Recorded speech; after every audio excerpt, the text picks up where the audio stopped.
शाळेतल्या मुलांनी अभ्यास केलेला नाहीये, त्यांना छडीने आणि दांड्याने मारलं. मम्मी पाळतील तर नसेल ना.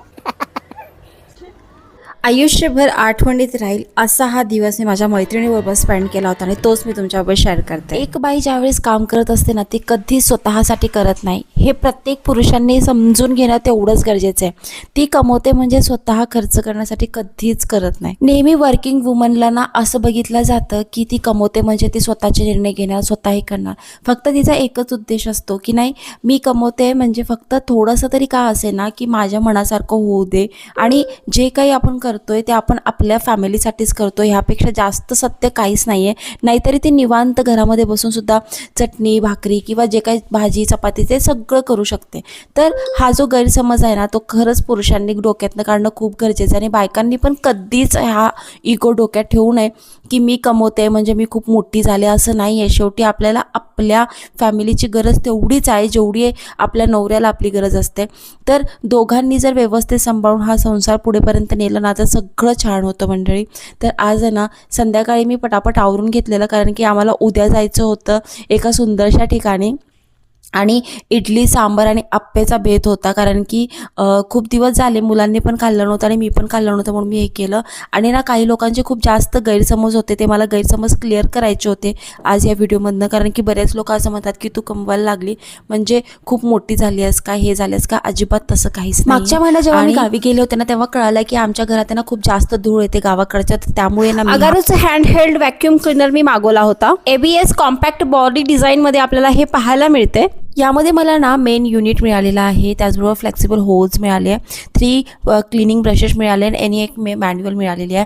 खूप इझी टू यूज आहे. कॉम्पॅक्ट बॉडीमुळे ना आपण यापासून ना सोफा, बेड, कवर, बरेच गोष्टी आपण याने कर्टन म्हणा किंवा कारमध्ये बऱ्याच गोष्टी हे करू शकतो. याची जी पॉवर आहे ना, ही 800 वॉटची आहे. तुम्ही पाहू शकता किती इझिली माझा सोफा सगळा क्लीन झालेला आहे. 5 मीटरची लॉंग कॉर्ड आपल्याला पाहायला मिळते, ज्यामुळे आपल्याला क्लिनिंग करणं कुठेही एकदम इझी. 0.8 लिटरची यामध्ये डस्ट जमा करण्याची कॅपॅसिटी आहे. ही बॉडी खूप कॉम्पॅक्ट आहे. त्याच्याबरोबर जे काय आपल्याला अटॅचमेंट मिळते त्यापासून तुम्ही खूप काही गोष्टी क्लीन करू शकताय तुमच्या अकॉर्डिंगली. बॉडी मात्र दिसते एकदम कॉम्पॅक्ट, छोटीशी, युजफुल, पण हे 800 पॉवर वॉटचं आहे. त्याचबरोबर 6.5 kPa सक्षम पॉवर आहे, ज्यामुळे ना खोलवर साचलेले धूळ सुद्धा आपण एकदम इझिली साफ करू शकतो. आता जे काही विंडोमध्ये खूप जास्त घाण असते की नाही, एकदम साचलेली एकदम धूळ असते बघा, हे साफ करणं खूप डिफिकल्ट जातं.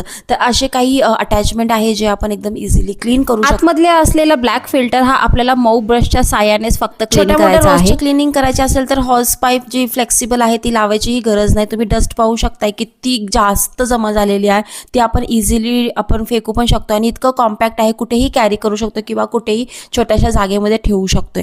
तर मंडळी, अशा काही जागा असतात की जिथे आपला हात जाणं खूप डिफिकल्ट असतं, त्यामुळे हे फ्लेक्सिबल हॉर्स पाईपमुळे आपण एकदम इझिली कुठेही जाऊन असे क्लीन करू शकतोय. खूप कॉम्पॅक्ट आहे, सगळी धूळ निघून गेली आहे. तर मंडळी, ह्या व्हॅक्यूम क्लीनरच्या प्रोडक्टची लिंक आहे ना, मी डिस्क्रिप्शन बॉक्समध्ये दिलेली आहे, नक्की चेकआउट करा.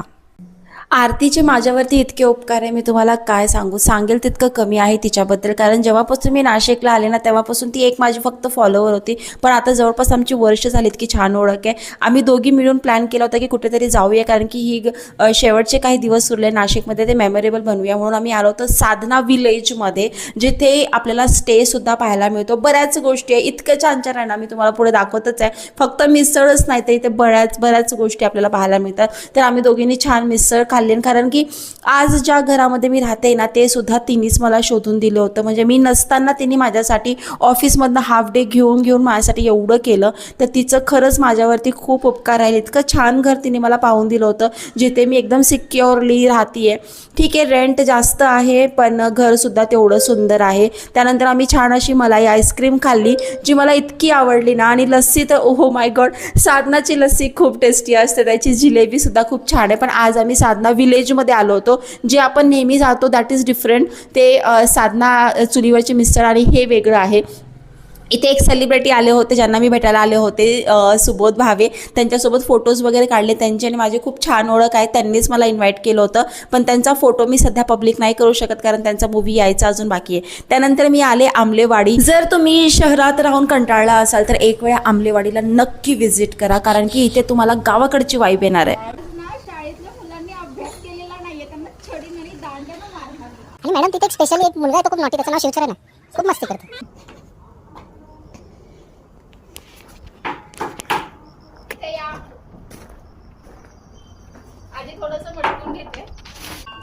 खरंच इथे आल्यानंतर एक दिवस पुरेसा नाही आहे, कारण की त्यांनी इतकी छान आंबलेवाडीची कॉन्सेप्ट ठेवलेली आहे ना, तुम्हाला एकदम गावाकडची वाईब पाहायला मिळेल. विचार ना बाबाला केवढे दिले साबुदाणे.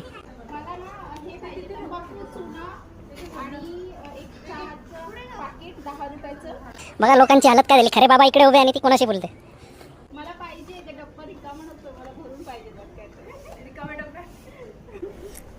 आता त्यानंतर मला पूर्णच काही एक्सप्लोअर करायचं होतं. तुळशीचं वृंदावन बघून मला असे फील झाले की मी कुठल्या तरी मूव्हीमध्ये काम करते आणि इतकं सुंदर सीन वाटत होतं ना. वातावरणसुद्धा खूप सुंदर झालेलं होतं. त्यानंतर बऱ्याच गोष्टी एक्सप्लोअर केल्या मी आणि आरतीने बरेच फोटोज व्हिडिओज काढले. तर आरतीचे पण काही फोटोज आहे जे मी तिला पर्सनली पाठवून दिले आणि त्यानंतर काही सेल्फी पॉईंट्स होत्या आंबलेवाडीच्या, त्या पण मी एक्सप्लोअर केल्या. मला स्वतःला इतकं भारी फील होत होतं आज.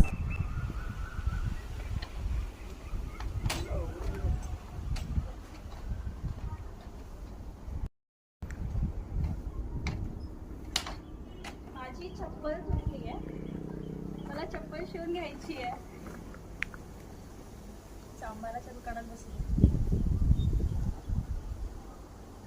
ही चप्पल कशी दिली तुम्ही शिवून? मी पाळतील तर नसेल ना. चालू आहे का? माझ्याकडे खूप साऱ्या मोडके चप्पल मी तिथे घेतले होते. केवढ्याला दिली? 10 रुपयाला. म्हणजे इथे तुम्हाला सगळंच पाहायला मिळालं. लॉन्ड्री आहे, केस कापण्याची दुकान आहे, शाळा आहे, मोचीची दुकान आहे, बऱ्याच गोष्टी आहे. इथे मला आले आले काय दिसलं तुम्हाला?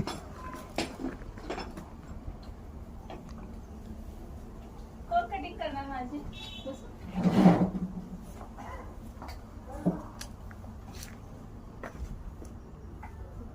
केस कटिंग करायचे 40 रुपये, लहान मुलाचे केस 20 रुपये, दाढी करणे 25 रुपये. असे दुकान, अशा पार्लर, हे सगळं आपल्याला आता शहरामध्ये पाहायला मिळतच नाही आहे. त्यामुळे इथे येऊन आपण नाही का आपल्या गावाकडच्या वाईब्स पुन्हा रिक्रिएट करू शकतोय.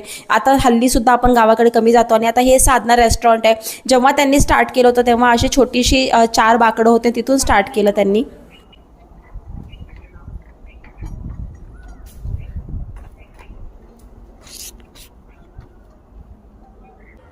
पस्कन पाल आली तर. खरंच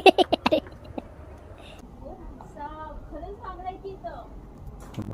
ओ माय गॉड, मला आवडले तर मी घेऊन टाकेन ना. हे वाव,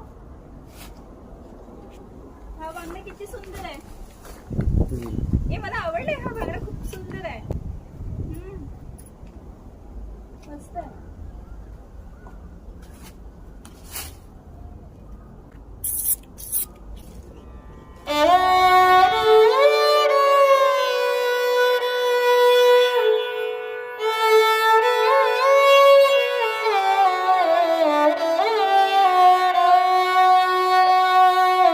हा प्लेस तर खरं तर फॅमिलीसोबत स्पेंड करण्यासाठी खूप सुंदर आहे, कारण की आपण इथे ग्रुपमध्ये आल्यानंतर जी मज्जा करू ना, लहान मुलांना तर दाखवण्यासारखी जागा आहे. कारण की आपण आता शहरामध्ये राहतो आहे, तर खूप भारी कॉन्सेप्ट आहे. एक वेळा नक्की व्हिजिट करा, मला तर असं वाटतं.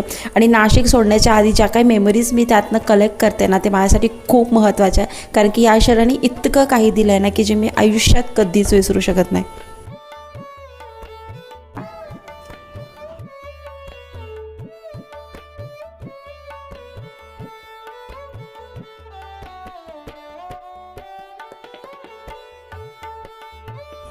असं तर उभ्या आयुष्यात ग्रामपंचायतच्या दारात मी कधी गेलेले नाही, पण इथे येऊन जे मी बसले तर असं वाटत होतं की मी खरोखर रिअलमध्ये तिथे आलेली आहे. इतकी छान कॉन्सेप्ट ना, म्हणजे मला लिटरली असं फील होत होतं की मी कधीतरी माझ्या शुभा आणि वैष्णवीला इथे घेऊन यायला पाहिजे होतं, पण ते नव्हते. त्यामुळे ते त्यांनी मिस केलं ते ॲक्च्युली. पण मी खरंच त्यांना घेऊन येईल. आरती आणि मी दोघींनी मिळून इथे जे टाईम स्पेंड केला आहे ते आयुष्यभर मेमरी साठून राहण्यासारखे मुमेंट्स आहेत. तर असं काहीतरी माझा साधना विलेज रेस्टॉरंटचा एक छानसा अनुभव होता, जे तुम्हाला कसं वाटलं नक्की कळा. त्याच्या बाजूला एक सुंदरसा बॅकवॉटर लेक आहे, ते सुद्धा आम्ही एन्जॉय केलं. आणि अशा पद्धतीने आजचा दिवस मी इथेच संपवते. व्लॉग कसा वाटला नक्की कळवा. थँक्यू.